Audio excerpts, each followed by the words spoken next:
Hello YouTube land.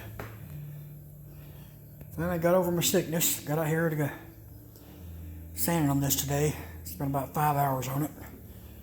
I've got everywhere where all the welds were done. I feather edged the E-coat with 80 grit.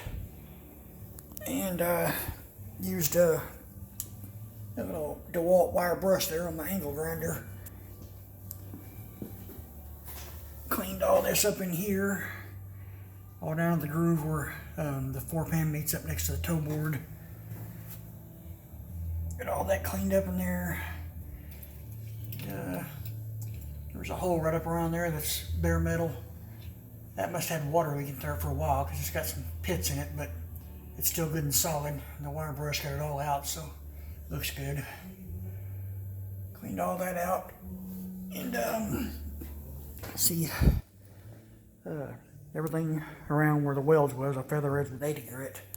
Tomorrow I'm going to go over the 80 grit DA sand scratches with 180 grit, and then I'm going to sand the rest of it with 320 by hand.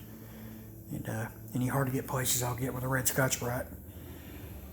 I've sanded all the floor, the inner fender tubs, where it goes up and into the trunk.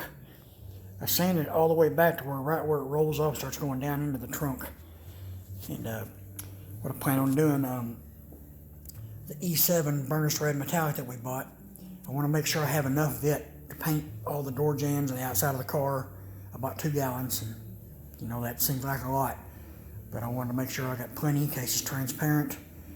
And if I have to do any touch-ups or repaint anything, I got enough. So what we're going to do here on the floor, going to put epoxy on it, let it dry overnight, and seam seal where all the welds were and all around the edges.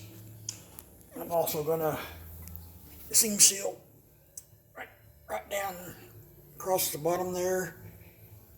I'm going to re-seam seal up where the inner fender well goes to the outer fender well. And after that seam sealer dries overnight, then I'm going to come out here and scuff it all with a red Scotch-Brite. I'm going to use some acrylic enamel, matte black, on the floor and paint it, because this had undercoating on it before, and like I said, I want to make sure I got enough of the red paint to paint all the outside of the car. I don't want to run out. So, you know, it could take, you know, maybe a quart to paint all this in here, because I also have to paint inside of the trunk. It has to be red because the customer requested she wants it painted red, just like the outside. So I'm going to do that like she requested. And at first we had not planned on replacing this 4-pan, but the more I got into it, as you've seen in my past videos, it was rusted pretty bad, and I just felt it was the best decision just to go ahead and replace the whole thing.